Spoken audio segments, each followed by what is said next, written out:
The music was too loud for the truth to breathe, but it found me anyway. My phone vibrated once in my pocket. Just once. Enough.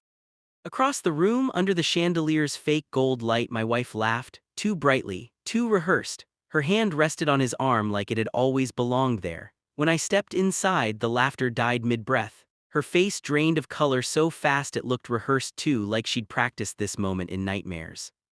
Then she saw who was beside me. The woman on my arm didn't smile. She didn't need to. Her eyes were fixed on her husband. I felt the shift ripple through the room, glasses paused halfway to lips, conversations tripped over themselves, something ugly and electric crawled up my spine. This wasn't coincidence. This was timing. I leaned closer to my wife as I passed her, close enough to smell the lie she wore as perfume. She whispered my name like a warning.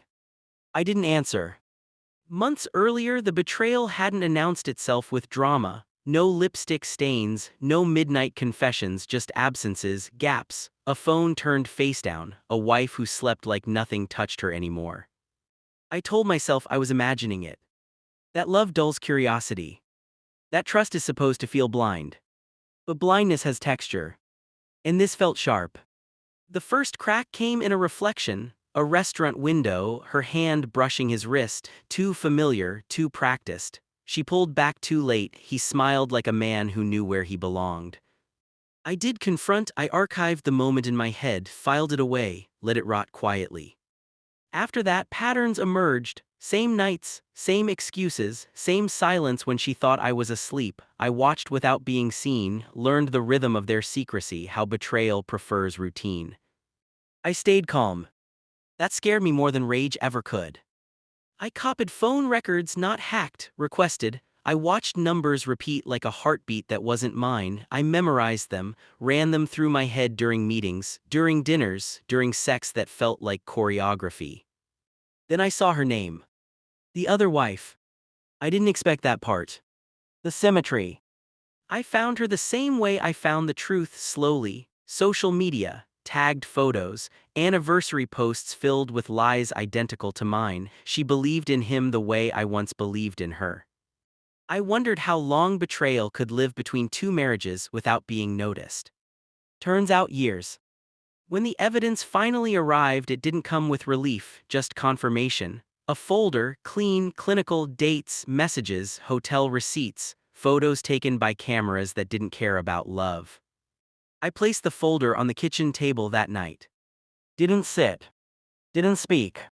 She opened it with shaking hands. Her breath stuttered as she flipped pages she already knew existed. She didn't cry, not yet. She just looked at me like I was suddenly dangerous. You followed me, she asked. No, I said. I waited.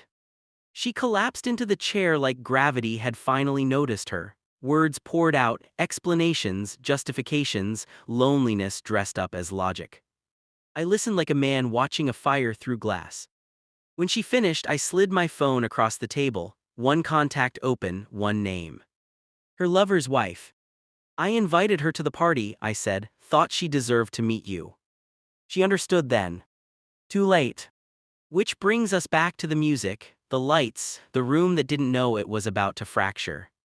I took the microphone when the host stepped away. No announcement, no toast, just silence bending toward me.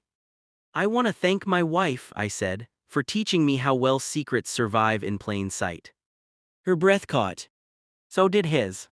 The woman beside me stepped forward, calm, precise. She spoke his name like a verdict, held up the same evidence I had lived with for months.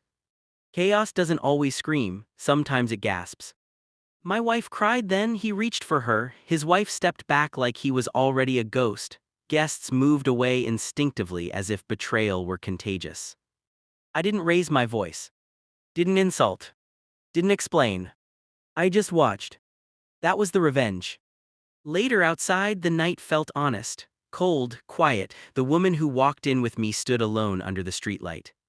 Thank you, she said. I nodded. Nothing more was required. Inside, my wife was breaking in public, where lies don't survive long, where she couldn't rewrite the story. I walked away before she saw me leave. There's a moment after the truth detonates when everything goes still. That's where I live now, no anger, no grief, just clarity. I didn't lose her that night. I got myself back. And I've never looked over my shoulder since.